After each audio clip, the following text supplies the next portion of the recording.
Fala, capirotagem, tranquilidade. Esta foi a semana do Halloween e eu vou contar uns causos de terror para vocês. Na minha cidade tem uma fazenda que ela fica próxima à cidade. E no século passado era só um vilarejo. Aqui era só um vilarejo, era um miolinho assim. E todo mundo conhecia todo mundo. E nesta fazenda precisava de um administrador. E aí o dono da fazenda encontrou um rapaz na cidade e falou: ó, você vai administrar minha fazenda, eu vou te pagar X. Ele gostou da proposta e tinha a casa do administrador. Ele falou: você vai ficar na casa tomando conta. Só que a casa do administrador, cara, é num lugar no meio do nada na fazenda. Era só a casa, em volta só escuridão e mato. Aí ele foi com a família dele para essa casa. Tudo bem. Na primeira semana que ele entrou para administrar a fazenda, ele entrou nessa casa. Ele começou depois da meia-noite ouvir barulhos estranhos, ouvir alguém batendo nas panelas, ouvir gente correndo, uma arruaça no quintal. E ele começou a ficar com muito medo. E ele pegava a espingarda, ele tinha uma espingarda, ele pegava, saía para fora, não via nada. Voltava para dentro, isso a noite inteira. Aí a esposa dele começou a ficar assustada, e ele ao mesmo tempo não queria largar o emprego porque era um salário bom para ele. Aí ele foi lá no vilarejo, ele desceu no vilarejo que era a minha cidade e foi falar com o padre. O padre ouviu a situação dele e falou assim: ó, vai na sua casa, fica lá que eu vou aparecer lá e vou resolver isso para você. E o padre era aqueles padres antigamente, tipo de filme, que usa aquela batina preta, aqueles padres tipo do exorcista. Aí no dia marcado o padre chegou. O padre chegou lá à noite, falou pra ele assim: ó, vai pro seu quarto com a sua esposa, fica lá, deixa eu sozinho aqui. E o barulho começava depois da meia-noite, assim, pra 1h da manhã. O padre ficou sozinho lá na escuridão, sozinho. Aí, dito e feito, quando foi meia-noite, começou aquele barulho e o padre começou a orar. Muitas palavras em latim, começou a falar com o espírito. Aí o padre chamou ele. O padre falou: fulano, vem aqui, eu vou mostrar pra você o que é. Aí chegou no terreno assim, onde tinha um rancho grande assim. Ele falou assim: ó, pisa no meu pé aqui. O padre falou pra ele, ele pisou no pé do padre, aí apareceu em cima do telhado, assim, agachado, assim, um espírito. Era só um vulto preto. Ele falou: tá vendo aquilo ali, ó? Aquilo ali é o espírito que tá aqui nessa casa.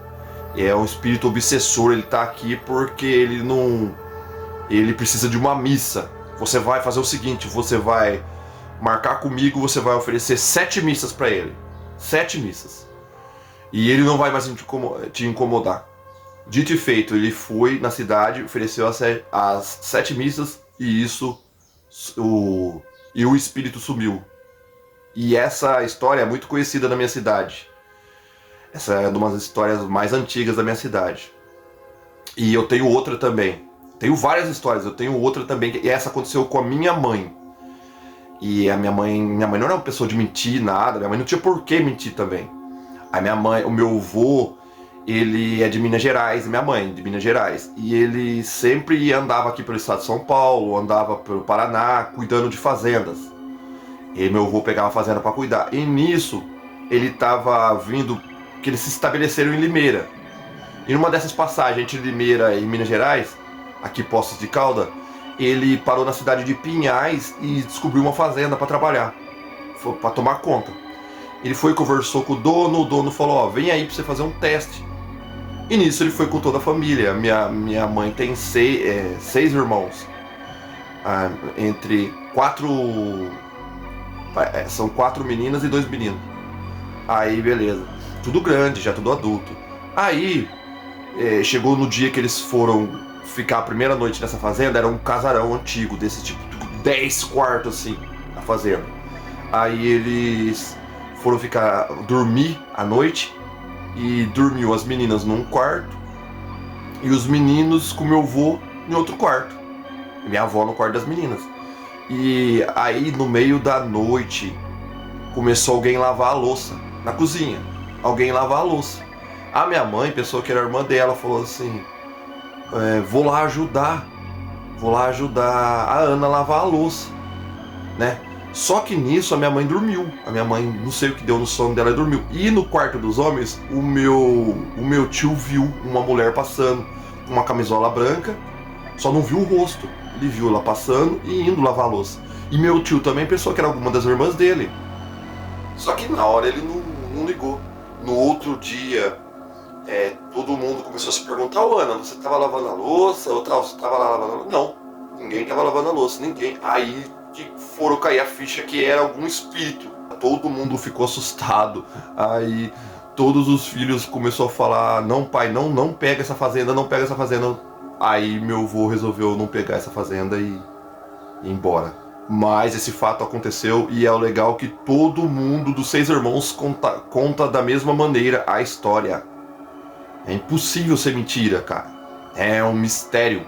Bom, eu vou contar agora as que eu presenciei ou as que foram do meu entorno, meus amigos. Eu tenho um amigo que ele começou a trabalhar numa fazenda que até foi gravado uma novela da Globo. Foi uma dessas novelas de italiano, inclusive na época que foi gravar, vieram na minha cidade e chamaram todas as pessoas mais velhas que são descendentes de italianos para fazer figuração.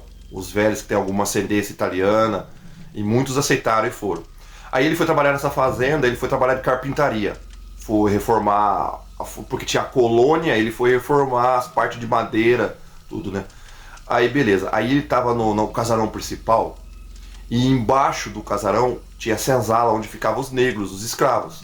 Esse casarão é muito antigo, em frente tem um terreiro de café, onde espalhava o café para secar, tinha muito escravo nessa fazenda. E ele foi numa serra, a função dele era serrar uns caibros assim, ó, um pequeno pedacinho de pau para colocar nos telhados de todas as casas da colônia. E ele ficou nessa função, ele mediu certinho, estava cortando tranquilo. Quando de repente ele ouviu as máquinas, tipo aquelas máquinas antigas de tecelagem funcionando, e ele já estava escurecendo, porque ele, para terminar a função dele, ele ficou até 6 horas assim que estava escurecendo. Começou aquilo a funcionar, E do setor que ele estava, ele olhava lá fora, tinha um rio, passando por fora dessa fazenda. Aí, nisso, ele viu algumas pessoas lá fora, mas ele tava confuso, cara. Era a primeira semana que ele tava trabalhando, ele falou: o que essas pessoas estão fazendo ali fora? E ele tinha que ir embora.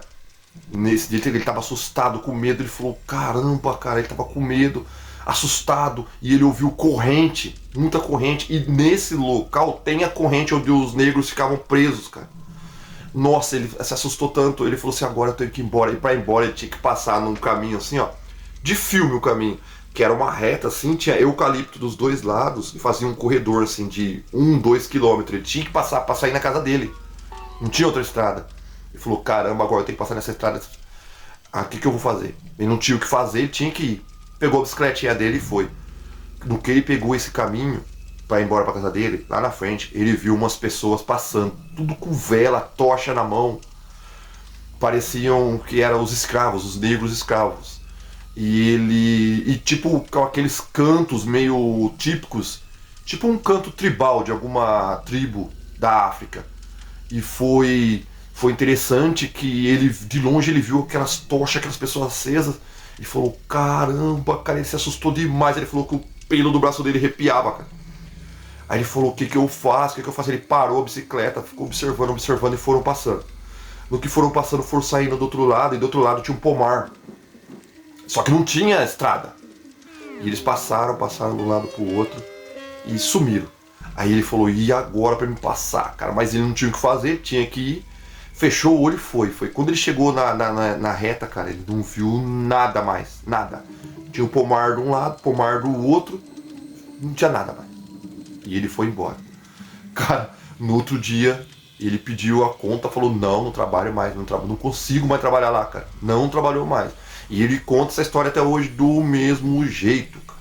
Do mesmo jeito. Tem mais uma coisa também, eu tinha um vizinho que ele mexia com magia. Você chama de macumba, eu não sei como que chama, cara. Eu não sei como o nome certo, mas eu sei que era tipo magia negra. Ele fazia maldade pros outros. A intenção dele era fazer maldade. Sempre foi isso. Uma vez nós tava jogando bola na quadra e no meio da quadra você passava, atrás tinha um morro, você saía no mato. Você saía na parte de fazenda, na minha cidade. E eu vi ele passando com uma bolsa assim, tipo pra ele fazer esses ritual aí. Beleza. Aí ele mexia com esse ritual. Uma vez, eu morava desse lado aqui, a casa dele encostada na minha. Entrou um espírito nesse senhor, um espírito obsessor, cara. Ele já era um senhor de idade, cara. Ele pulava, sério. E eu sou cético, hein? Eu sou agnóstico. Eu me defino como agnóstico. Sou bem cético. Meu pai, bem cético. Esse senhor pulava, dessa altura, ele pulava 1 metro do chão. Ele pulava, cara, ele se batia, ele fazia aquela voz do exorcista. Isso eu presenciei isso. Ele fazia. E nisso, na minha rua, morava um senhor que chamava Seu Pedro. Ele é vivo até hoje. E ele era benzedor. Ele era benzedor. Ele era uma pessoa boa, cara, um amor de pessoa. Ele tomava conta da piscina, da cidade, da prefeitura. A gente ia nadar lá, ficava conversando com ele. Um amor de pessoa. E ele era benzedor, cara. E aí a mulher, a esposa desse senhor que tava com o espírito, chamou o Seu Pedro pra ajudar. E nisso o Seu Pedro veio, cara. O Seu Pedro veio. Quando ele encostou a mão no ombro desse senhor, ele falou... Eu juro, eu escutei, cara, eu era criança, mas eu fiquei 1 semana sem dormir. Ele falou assim: tira a mão de mim! Aí esse Seu Pedro falava assim: vai embora, aqui você não manda nada. Aí ele falava assim: quem manda aqui sou eu! Quem manda aqui sou eu! Aí ele falava: vai embora que aqui você não manda, vai embora! Aí depois de uma luta espiritual ali, cara, ele caiu no chão, esse senhor, e o espírito sumiu. Ficou tudo em silêncio, tudo quieto, cara. Isso aconteceu. Vai vendo. Passou tempo, anos, cara. Anos que passou isso aí, ninguém tocou mais no assunto, nada. O filho do Seu Pedro era meu amigo, né, de criança. E ele mudou de bairro, e eu ia no bairro dele de moto, conversar, tomar cerveja. Toda vez que eu ia, cara, o Seu Pedro falava assim pra mim: você lembra aquele dia lá? Cuidado, lá tem coisa ruim naquela casa. Toda vez, ele só falava isso, só isso. Mas falava assim, com um tom de reprovação, cara. Ele falava: não se aproxima de lá não, lá tem uma coisa ruim. Cara, eu lembro, e esse Seu Pedro é vivo, se tivesse como, ele ia dar o testemunho aqui. É que ele mora longe, já tem idade. Mas isso aconteceu, cara. Isso é uma coisa que eu testemunhei, ninguém me falou, cara. O que era, não sei. Mas eu sei que eu fiquei 1 semana sem dormir, cara. Parecia o filme Exorcista, Eu lembro da voz do demônio, ele falava: tira a mão de mim! Quem manda aqui sou eu! E pulava o barulho no chão, fazia assim, ó. Meu Deus! Passou o tempo também, o que aconteceu com esse senhor, eu não sei, as pessoas falam que é de tanta ruindade que ele fez pros outros. Ele tava mexendo, lavando algumas peças de um carro dentro da casa, lavando. Pegou fogo. Ele tava lavando com thinner. Pegou fogo. Ele pegou fogo. Ele entrou em autocombustão, cara. Pegou fogo. E morreu queimado. O cara morreu torrado, cara. Ele gritava assim, e a janela tava fechada, a janela ligada, ele gritava, ninguém salvou ele. Ele morreu torrado. As pessoas falam que é o capiroto que veio buscar ele. Eu, como agnóstico, eu transito ali entre acreditar e não. Porém, se existia alguma coisa, não é de duvidar não, porque o cara era ruim. Ele sempre fez maldade, esse senhor aí, sempre fez maldade, mas ele pegou fogo, literalmente. Eu vou contar só mais uma aqui também, da minha família, que eu ouvia quando era criança. O meu avô, o pai do meu pai, tudo pessoa cética, tudo beirando o ateísmo ali, sabe, transitando ali, nunca falava de nada, mas tudo cético. Esse meu avô era aqueles italiano velho, cara, e ele trabalhou sempre em cerâmica de telha, fazer telha. E ele trabalhava à noite, no período da noite. E ele colocava as telhas, pra quem não sabe, as telhas é um barro, você coloca no forno e o forno queima elas. Ele enchia esse forno pra queimar e tinha, tipo, 2 horas pra queimar esse forno. E nessas 2 horas ele ia na entrada da fábrica, tinha um murinho baixinho assim de tijolo que dava pra rua. Você via a rua assim, rua de terra naquela época. Você via umas ruas que cruzavam assim, uma rua bem longa assim a rua. E ele ia lá, ele encostava no muro, acendia o cachimbo, ficava fumando o cachimbo ali. Anos, nunca viu nada de noite, nunca. Uma vez, ele viu uma procissão que vinha descendo. Uma procissão de pessoas vinha descendo, aquela procissão, todo mundo de branco, com vela na mão. E ele, fumando cachimbo, ele pegou, só que ele não conseguia identificar os rostos das pessoas. Porém, como ele respeitava aquele tempo, todo mundo era muito respeitador, cara, ele tirou o chapéu, colocou aqui assim e abaixou a cabeça, assim, em respeito. A procissão passou. No outro dia, lá na cidade, ele encontrou o padre, andando lá no vilarejo, numa venda lá que ele estava lá tomando uma cerveja, e o padre, ele falou, bonita procissão ontem, né, padre? O padre falou, que procissão? Não teve procissão ontem. Ontem a igreja nem abriu. Cara, ele falou que anos que ele trabalhou, 40 anos, essa foi a coisa estranha que ele viu. Não tem explicação, não sabe o que aconteceu. Bom, pessoal, esses são os causos de terror aqui pra vocês. Se vocês gostaram, semana do Halloween, eu sei que o Halloween já passou, hoje já é novembro, cara, já estamos caminhando pro fim do ano. Quem sabe, fim do mundo. Se você gostou, deixe o seu like, se inscreva no canal, destrua a sua reputação. É nóis! Fechou?